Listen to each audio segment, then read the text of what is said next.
morte. A vida é um processo energético e, como todo processo energético, ela tem como objetivo o retorno ao estado de repouso.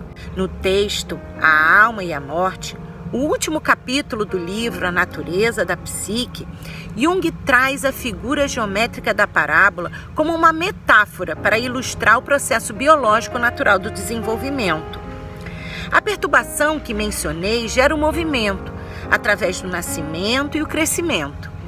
Esse período traz consigo um objetivo, um futuro, que está no pico da parábola.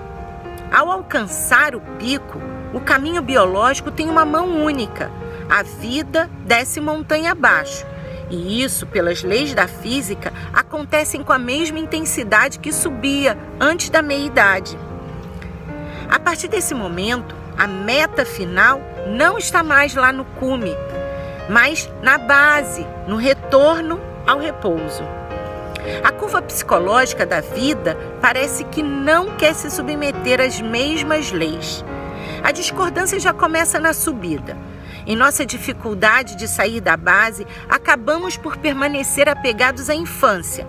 Bancamos aquela criança na irresistível brincadeira de descer escada rolante que sobe.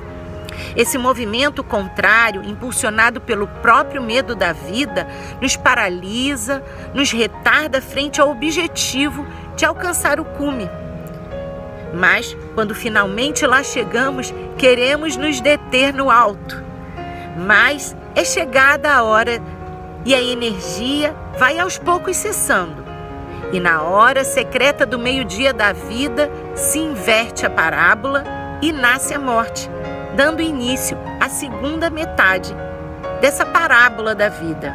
Nesse momento, parece que insistimos na brincadeira infantil, só que agora no sentido contrário. Insistimos em subir a escada rolante que desce. Jung dizia que só aquele que se dispõe a morrer conserva a vitalidade. Mas é claro, imagine-se nesse movimento contra a natureza sem fim. O resultado só pode ser o cansaço ou o adoecimento. É preciso entender que essa segunda metade da vida não significa subida, expansão ou crescimento, mas justamente o contrário, o repouso, o seu término, ou seja, a própria morte. Segundo Jung, recusar-se a aceitar a plenitude da vida equivale a não aceitar o seu fim. Tanto uma coisa quanto a outra significam não querer viver. E não querer viver é sinônimo de não querer morrer. A subida e a descida são duas faces da mesma montanha.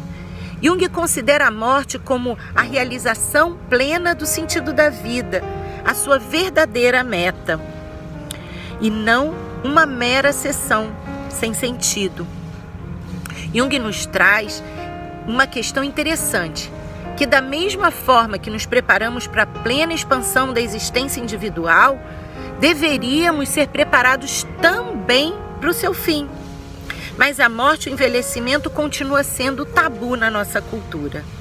Ao longo de toda a vida, é preciso permitir-se morrer para aquilo que já não serve. Finalizo então com o seguinte convite: permita a morte daquilo que deve morrer e a vida ao que deve viver.